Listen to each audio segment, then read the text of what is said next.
Hello learners. तो आज की वीडियो का हमारा जो एजेंडा है कि हम पाइथन जो हमारा प्रोग्रामिंग लैंग्वेज है उसको वीएस कोड में कैसे सेटअप कर सकते हैं। अगर आप लोगों ने हमारे पाइथन की सीरीज को स्टार्टिंग से फॉलो किया होगा तो आपने देखा होगा कि हमने पाइथन की कोडिंग के लिए एक पर्टिकुलर आईडी का यूज़ किया था, जिसको कहते हैं वीएस स्टूडियो कोड। तो विजुअल स्टूडियो कोड में पाइथन की कोडिंग मैं हमेशा से करता हूँ। और आज की वीडियो का एजेंडा यही है कि हम पाइथन को कैसे कॉन्फ़िगर कर सकते हैं अपने विजुअल स्टूडियो कोड के अंदर। तो उसके लिए मैं आपको अपने क्रोम ब्राउज़र पे ले आया हूँ। यहाँ पे हम सबसे पहले डाउनलोड करेंगे पाइथन, क्योंकि सिस्टम के अंदर पाइथन पहले इंस्टॉल होना चाहिए, तभी आप पाइथन को कॉन्फ़िग कर सकते हो। और दूसरी चीज़ जो इंस्टॉल करेंगे हम विजुअल स्टूडियो कोड, जो कि हमारा आईडी का नाम है। तो इन दोनों को कैसे कर सकते हैं आइए देखते हैं। तो सबसे पहले हम लिखेंगे यहाँ पे VS studio code. Just VS code लिख के आप सर्च करेंगे और यहाँ पे डाउनलोड बटन पे क्लिक करेंगे। डाउनलोड बटन को क्लिक करते ही आपके सामने कुछ ऐसा इंटरफेस खुल जाएगा। यहाँ से आप सेलेक्ट करेंगे कि आपका ऑपरेटिंग सिस्टम कौन सा है। जैसे मेरे केस में ये विंडो है, आपके केस में ये लिनक्स हो सकता है, मैक हो सकता है। तो उसके अकॉर्डिंगली आप डाउनलोड करेंगे। तो मेरे केस में ये विंडो है, तो मैं विंडो के लिए यहाँ पे क्लिक करूँगा। जैसे मैं यहाँ पे क्लिक करूँगा, ये डाउनलोडिंग स्टार्ट हो जाएगा। आप यहाँ पे देख सकते हैं कि मेरा डाउनलोडिंग स्टार्ट हो चुका है। तो अभी मैं इसको डाउनलोड नहीं करूँगा, क्योंकि मेरे केस में ये ऑलरेडी डाउनलोडेड है। ठीक है, तो मैं इस प्रोसेस को भी कैंसिल करूँगा। मैंने वी एस स्टूडियो कोड को बेसिकली पहले से ही डाउनलोड कर रखा है। आपके केस में आप यहाँ से डाउनलोड कर सकते हैं। उसके बाद हमारा दूसरा एजेंडा है, वीएस कोड को तो हमने इंस्टॉल कर लिया। अब हमारा हमें जो डाउनलोड करना है वो है डाउनलोड करना पाइथन। ठीक है, तो पाइथन के लिए हम लिखेंगे just simply Python. Python download अब लिख के सर्च कर सकते हैं। तो क्रोम पे सबसे पहला जो ये आपको लिंक मिल रहा है, डाउनलोड पाइथन ORG का, पाइथन ऑर्गेनाइजेशन से, इसी आइकन पर आपको क्लिक करना है। आई मीन लिंक के ऊपर, और यहाँ डाउनलोड बटन पे आपको क्लिक कर देना है। जैसे ही डाउनलोड बटन पे क्लिक करेंगे, अगेन ये आपका डाउनलोड स्टार्ट हो जाएगा बेसिकली। ठीक है, तो जैसे ये दोनों फाइलें आपकी डाउनलोड हो जाती हैं, डाउनलोड सेक्शन में आना है। और मेरे केस में ये डाउनलोडेड फाइल यहाँ पे पड़ा हुआ है। तो ये रहा मेरा पाइथन। ठीक है, और ये रहा मेरा विजुअल स्टूडियो कोड। तो इन पे सबसे पहले मैं पाइथन को इंस्टॉल करना चाहूँगा। तो जैसे ही आपके दोनों फाइलें डाउनलोड हो जाती है, मतलब पाइथन का EXE और VS कोड का VEXE, तो पाइथन पे डबल क्लिक करेंगे। ठीक है, डबल क्लिक करते ही आपका इंस्टॉलेशन का प्रोसेस स्टार्ट हो जाएगा। यहाँ पे दो ऑप्शन है हमें, कि हम कस्टमाइज वे में इंस्टॉल कर सकते हैं पाइथन को, या तो फिर हम सिंपल इंस्टॉल कर सकते हैं।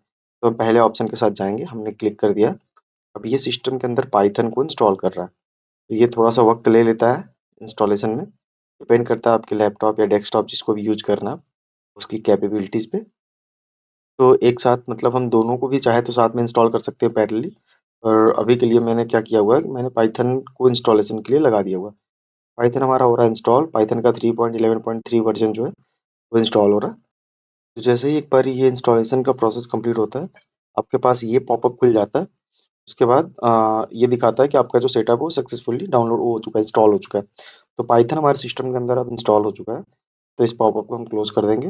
दूसरा काम है हमारा कि विजुअल स्टूडियो कोड का जो सेटअप हमने डाउनलोड किया था, उस पे डबल क्लिक करेंगे। क्लिक करते ही ये कुछ इस तरीके का पॉपअप खुलेगा। हमें यहाँ पे चेक करना है आई एक्सेप्ट एंड एग्रीमेंट वाला जो हमारा ये रेडियो बटन है। उसके बाद नेक्स्ट बटन पे हम क्लिक करेंगे, और उसके बाद अगेन नेक्स्ट बटन पे हम क्लिक करेंगे, और एक बार फिर से नेक्स्ट और नेक्स्ट। और यहाँ पे इंस्टॉल बटन हमारा इनेबल है, इस पे हम क्लिक कर देंगे।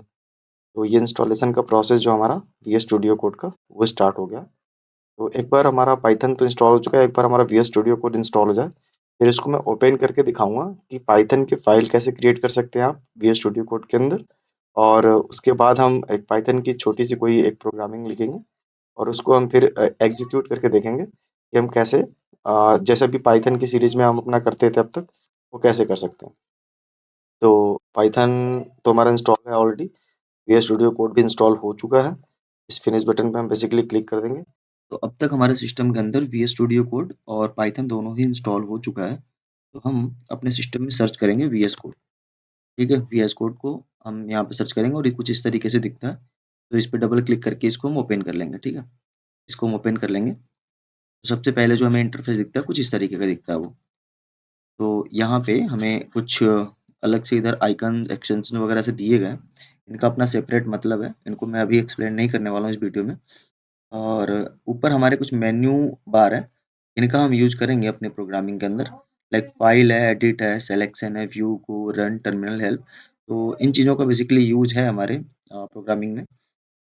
पर इनका भी यूज है, पर आगे चल के हम इनको देखने वाले हैं। अभी इनका कोई एजेंडा नहीं है हमारा इस वीडियो का कि हम इनको एक्सप्लेन करें। तो हमारा जो काम है कि सबसे पहला पाइथन फाइल हम कैसे बनाएं। तो पाइथन फाइल बनाने के लिए हम यहाँ पे न्यू फाइल पे यहाँ पे भी क्लिक कर सकते हैं, और यहाँ फाइल से भी हम क्लिक कर सकते हैं न्यू, यहाँ पे टेक्स्ट फाइल, और उसके बाद इसका एक्सटेंशन बदल के डॉट पाई बना सकते हैं। तो हम सिंपल सिंपल इस पे क्लिक करेंगे, यहाँ पे जो न्यू फाइल का ऑप्शन है हमारे पास, तो न्यू फाइल पे हम क्लिक करेंगे। न्यू फाइल पे क्लिक करते ही ये हमें डिटेक्ट करके 3 फाइलें बता रहा है कि इनमें से कौन से टाइप की आपको फाइल बनानी है। तो अभी के लिए हमें पाइथन फाइल बनानी है, तो पाइथन सेलेक्ट करेंगे। पाइथन सेलेक्ट करते ही ये अनटाइटल्ड पाइथन फाइल बन चुकी है। इसका हमने अभी कुछ नाम नहीं दिया हुआ है, तो हम इसको जैसे ही सेव करेंगे कंट्रोल एस दबा के, तो हमने कंट्रोल एस दबाया तो इस सिस्टम के अंदर इसको सेव करने के लिए बोल रहा है। अभी के लिए हम इसका नाम लिखेंगे टेस्ट। तो जैसे ही हम टेस्ट लिखेंगे, चलो हम टेस्ट 2 लिख देते हैं, क्योंकि हमारे सिस्टम के अंदर टेस्ट नाम की फाइल अभी पड़ती है। और सेव एज टाइप में यहाँ पे ऑटोमेटिकली पाइथन सेलेक्टेड है, क्योंकि हमने वहाँ पे पाइथन सेलेक्ट किया हुआ था। तो टेस्ट टू डॉट पाई करके ये फाइल का नाम बन जाएगा। इसको हम करते हैं सेव। तो ये हमारा जो फाइल का नाम ऑटोमेटिकली यहाँ पे टेस्ट डॉट पाई बन चुका है, टेस्ट टेस्ट टू डॉट पाई। और ये हमारा पाइथन फाइल जो है रेडी हो चुका है। और आप जो बाय डिफ़ॉल्ट इसको I mean VS studio code को ओपन करेंगे और किसी पाइथन फाइल को बनाएँगे, तो आपको यहाँ पे ये जो आइकन दिख रहा है, ये आइकन आपको नहीं दिखेगा बेसिकली। ये कैसे दिख रहा है वो मैं आपको बताता हूँ। यहाँ पे इस कॉर्नर में यहाँ पे एक्सटेंशन नाम का एक आइकन है। इस पे जैसे आप क्लिक करेंगे, तो यहाँ पे मैं सर्च करता हूँ पाइथन, ठीक है? यहाँ पे मैं सर्च करूँगा पाइथन। पाइथन लिख के जैसे ही मैं सर्च करता हूँ, ये एक आई मीन इंटरनेट वाला प्रोसेस है, तो आपके सिस्टम के अंदर इंटरनेट कनेक्ट होना चाहिए उस टाइम पे। तो ये पाइथन का इंटेलिसेंस है, बेसिकली ये एक एक्सटेंशन है जो कि माइक्रोसॉफ्ट वालों ने बनाया है। ये मेरे सिस्टम के अंदर इंस्टॉल है। आप देख रहे हो यहाँ पे अनइंस्टॉल का ऑप्शन है, मतलब ये ऑलरेडी इंस्टॉल्ड है। तो इसको मैं अभी के लिए बंद कर दे रहा हूँ। पर मैं ये बता रहा था इसके माध्यम से आपको कि आपको क्या करना है कि इसको आपको इंस्टॉल कर लेना। अब जैसे ही इसको इंस्टॉल कर लेंगे, तो आपके पास ये आइकन आपको दिखने लग जाएगा, ताकि आप डायरेक्टली इसके क्लिक पे अपने पाइथन के लिखे हुए यहाँ पे प्रोग्राम को एग्जीक्यूट कर पाएंगे। अदरवाइज आप रन पे क्लिक करके भी उसको एग्जीक्यूट कर सकते हैं। यहाँ पे फिर ऑप्शन आता है आपको कि run with debugging, run without debugging. तो ये अगर आपको नहीं करना है, तो यहाँ पे आप उस एक्सटेंशन की मदद से ये आइकन ला सकते हैं अपने वीएस स्टूडियो कोड में ही। जैसा ही कुछ भी आप लिखते हैं यहाँ पे और इसको क्लिक करते हैं, तो वो ऑटोमेटिकली आपका प्रोग्राम रन हो जाता है। और यहाँ पे जैसे ही कि ये पाइथन फाइल है, जैसे ही पाइथन फाइल यहाँ क्रिएट होती है, यहाँ पाइथन लिख के आ जाता है बेसिकली। तो आप यहाँ से सेलेक्ट कर सकते हैं कोई सा भी पाइथन। तो जैसा कि अब तक हमने बताया कि आपको कौन से एक्सटेंशन को डाउनलोड करना है, ताकि आपके विजुअल स्टूडियो कोड के अंदर ये आइकन आपको पाइथन की स्क्रिप्ट को रन करने के लिए मिलने लग जाए। तो वो एक बारी आपने इंस्टॉल कर लिया, और उसके बाद हमने ये भी आपको बताया कि यहाँ पे ये जो पाइथन का वर्जन लिखा हुआ है, ये यहाँ राइट साइड कॉर्नर में मेरे कर्सर पे आप देखिएगा, यहाँ पे आपको ये जो 3.11.3 है, ये बाय डिफ़ॉल्ट आपके वीएस स्टूडियो कोड के अंदर कौन-सा पाइथन का वर्ज़न कॉन्फ़िगर है, वो दिखा रहा है आपको। तो इस केस में आप इसको चेंज भी कर सकते हैं। बाय डिफ़ॉल्ट आप जाएँगे तो आपको जो रिकमेंडेड है वही दिख रहा है। बाकी पाइथन के डिफरेंट डिफरेंट वर्ज़न मेरे पाइथन वीएस स्टूडियो कोड में इंस्टॉल है, तो मेरे को वो भी देखने को मिल रहा है। इसमें से कोई भी मैं चूज़ कर सकता हूँ। तो अभी बाय डिफ़ॉल्ट मैं इसको छोड़ देता हूँ। अभी के लिए मैं इसको कुछ नहीं करता हूँ, इस रिकमेंडेड के साथ ही मैं जाता हूँ।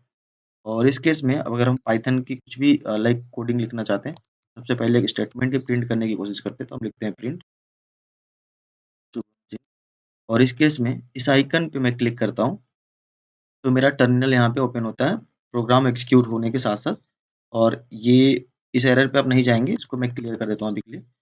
और अभी मैं इसको एग्जीक्यूट करता हूँ, और मैं अभी देखता हूँ कि मैंने जो शुभम सिंह यहाँ पे प्रिंट के अंदर लिखा हुआ था, वो यहाँ पे प्रिंट हो रहा है। मतलब हमारा पाइथन की कोडिंग प्रॉपर्ली यहाँ पे एग्जीक्यूट हो रही है, और हम पाइथन में कोडिंग कर पा रहे हैं। तो इसको मैं फिर से क्लियर कर देता हूँ।